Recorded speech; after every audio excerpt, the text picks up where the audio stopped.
Hi guys! In today's video, we're going to be going through 6 tips that every graduate needs to know before they even begin their job hunt.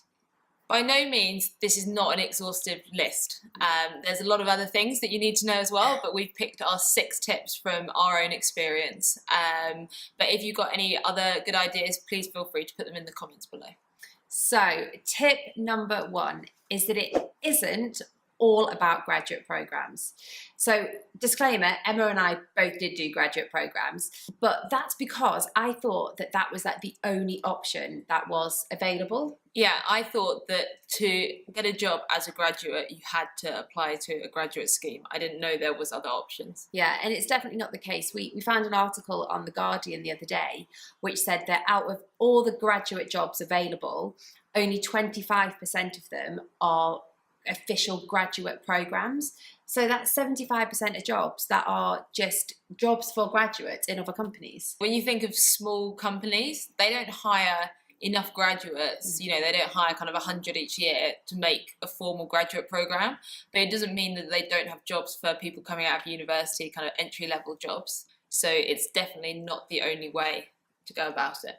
Tip number 2 is all experience is good experience.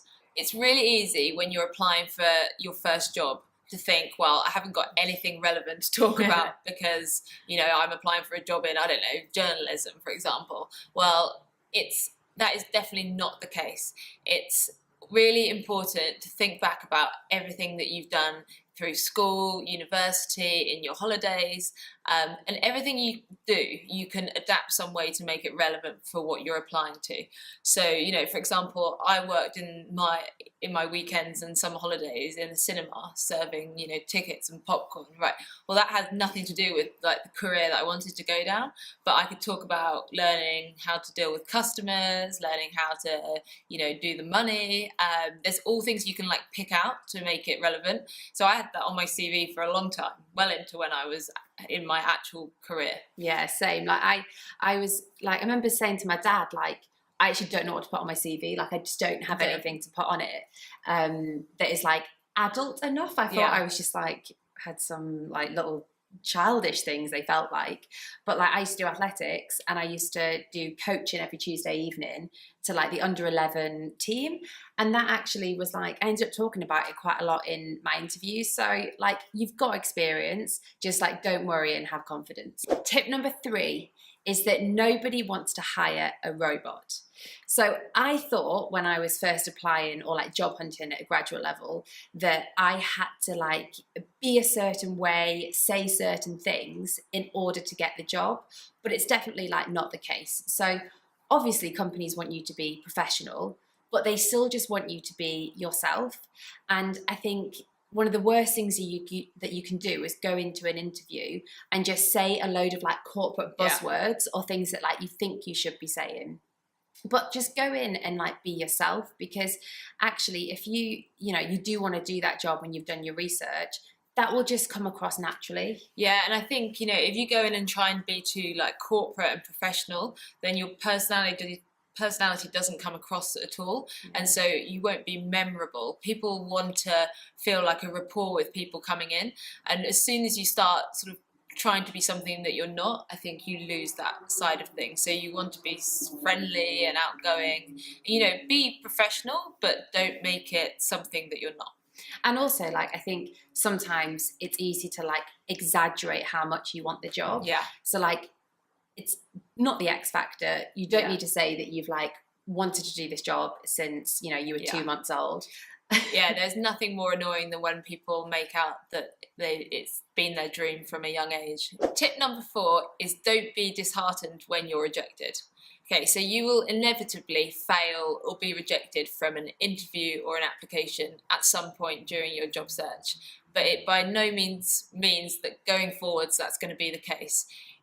For example, I got rejected from one graduate assessment day when I went there and I failed the maths test in the morning, and I got sent home at lunchtime and they came in and called my name out and I had to go home. So that was one of the most traumatizing things, both embarrassing and disheartening for my future job search. But yeah, I can remember being like this awful thing It was- happened to me. It was Because they read your awful. name off a piece of paper, Yes. right? And made me come out with my handbag and pack my stuff. So don't let it sort of, lose your confidence. Think of like what you could have done differently. So I should have practiced the maths test more for the morning. So you can use it to your advantage.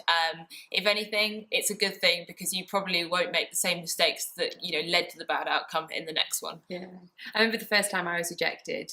It really threw me because like you go through school and you do exams, and it's kind of like how much effort you put into something. You can something. always revise and make sure that you're prepared for something. Yeah, whereas an interview is a little more opaque, right? Yeah, and I came out and I was like, oh, what did I do wrong? What, you just weren't right for the job, and you've just got to like move on and like learn from your mistakes, and in the end you will get there, and you've got to believe everything happens for a reason as well, I think. Yeah, so definitely. just keep going, don't be put off. Look for the positives and just learn from it and move on. Tip number 5 is to use your holidays. So I think at uni, you get, if you're at university, you get kind of 8, 10, 12 weeks. Yeah, I think summer. even maybe sometimes even more than that. So there's a lot you can do in that time. Such a long time. And this can be, things like internships. So I did 2 internships in both of the summer breaks that we had, one at a very small company, one at a very large company. And that really allowed me to start figuring out like, what did I like about the small company? What did I like about the big company to help like inform my decision making? Yeah, it's really good for actually learning what you don't mind doing each day. Because the reality of doing something is often so different to when you read about it on the job website. It's really good for that. And they also mostly pay you, so it gives you a little bit of cash for when you go back to university to spend. And I think it doesn't just have to be about internships. That's what we did. Yeah. But I think that, we've had friends that have like saved up and gone traveling, have taught English abroad, have just done stuff to get life experience. You don't want to look back on those 12 weeks and be like, oh, I just had a really nice time hanging out with my friends and didn't do much else. So like just do anything that's going to give you some sort of life experience. Yeah, and I think, even like sort of jobs, if you go home and do like waitressing, it's something, again, kind of like on our previous point when we were talking about the experience, it's things that you can talk about and like take bits from and make relevant for what you're applying to. So, whatever it is, just have something to talk about, whatever that may be. You did tennis coaching? Yeah, so I did some tennis coaching in one summer. Again, sports has nothing to do with what I'm doing now, but you can take, what you learn from that leadership, working for like a full day. It's you can take so many different things from whatever job it is you're doing. Yeah. Tip number 6 is fail to prepare to fail. So basically this means before you go to your interviews, before you even make the application, do your research. Go on the website of the company, make notes, make sure you know the inside out kind of what the divisions are, how long the company's been going for. All of this information is always on websites. You can find it on Google, anything. It's really important, even if like knowing all that stuff isn't relevant to the being able to do the job, it just makes you stand out and it makes them think that you care enough about getting the job to do a little bit of work beforehand. So do that. Make sure that you've kind of prepared your reasons for why you want to do it. So think through a lot of the time you are just applying for a job because you want a job, but that's not going to work when you get to the interview, and it will be obvious for the person speaking to you. So you want to have like key points about why you want it. So those were our 6 things that every graduate needs to know before they start job hunting. If you have any other questions, please feel free to leave any comments below. Hit the like button if you like this video, and don't forget to hit subscribe to keep up to date with our videos every week. And we also have a live Q&A over on our Instagram every Tuesday. So if you search What the Job on Instagram, you can find us there and ask us any questions you want on Tuesday evening. See you guys soon. Bye. Bye.